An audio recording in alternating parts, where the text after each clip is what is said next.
You can tell a lot about Gale Virtual Reference Library just from its name. Reference library indicates that you are going to have a collection of reference sources. When you think of reference sources, you probably think of large encyclopedias like World Book or Britannica. But there are lots of other kinds of reference sources too. These specialized subject-specific reference sources often cover specific topics more in depth.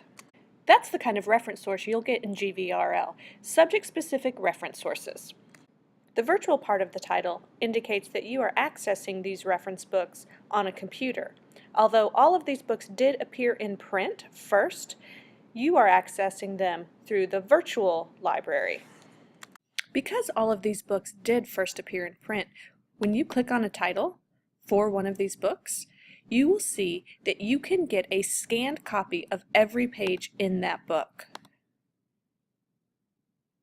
When you go to it, it will first take you to a retyped copy of the information from the book. But if you come up here and click on View PDF, you'll actually see that what you are getting is a scanned copy. If you were to print this, it would actually look more like a photocopy than a printout. Most of the time when you search GVRL, you'll just be entering a search in the search box at the top of the page. If I wanted to search for Confucianism, I do my basic search and get my results from all of the articles in these books. I can see I got 619 with lots of options to limit those down over here. If I click View More, I can actually see that there are lots of different document types, as well as very specific encyclopedias and other reference sources I could look in, as well as different subjects that I could be using to make my search even more specific. My result list gives me the option to view text, view the scanned copy, or to save. If you save a couple of articles in Gale Virtual Reference Library, it's not actually saving them automatically to your computer.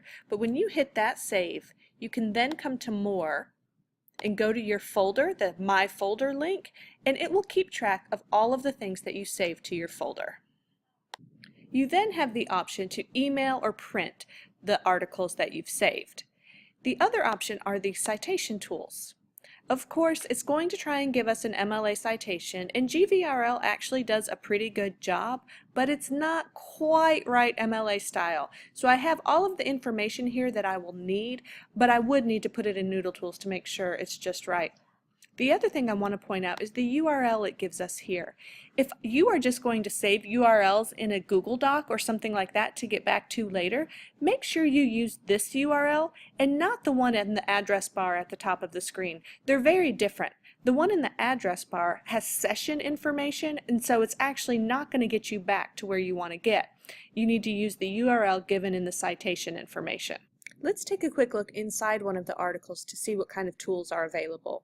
We have citation tools. You can email, download, which does actually save it to your computer, or if you're logged in with Google Drive, you can actually save it to your Google Drive instead of taking up space on your computer.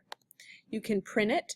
I'm going to tell you about highlights and notes in a second. I can see that I already have this article saved to my local Gale Virtual Reference Library folder, and I can actually download the MP3, or at least just listen to the MP3 of this article being read to me.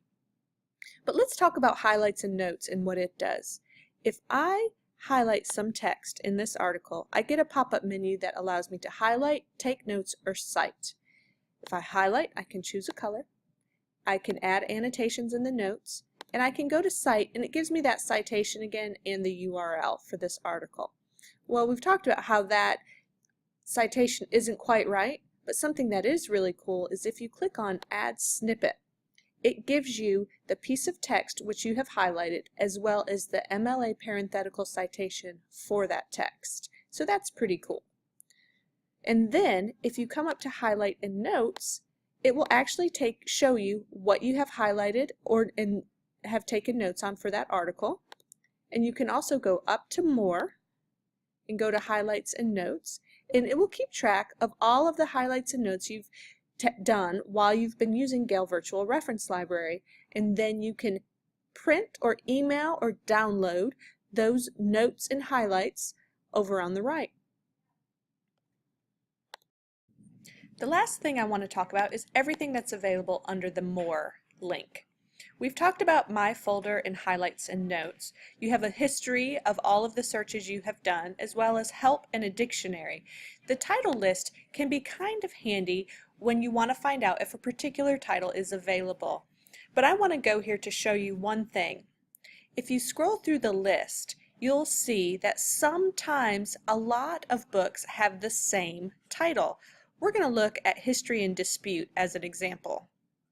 What we can see is that History and Dispute is broken up into many different volumes, each volume devoted to a very different topic in history. And we just have to remember that reference books don't always manage to get all of their content in between the covers of one book.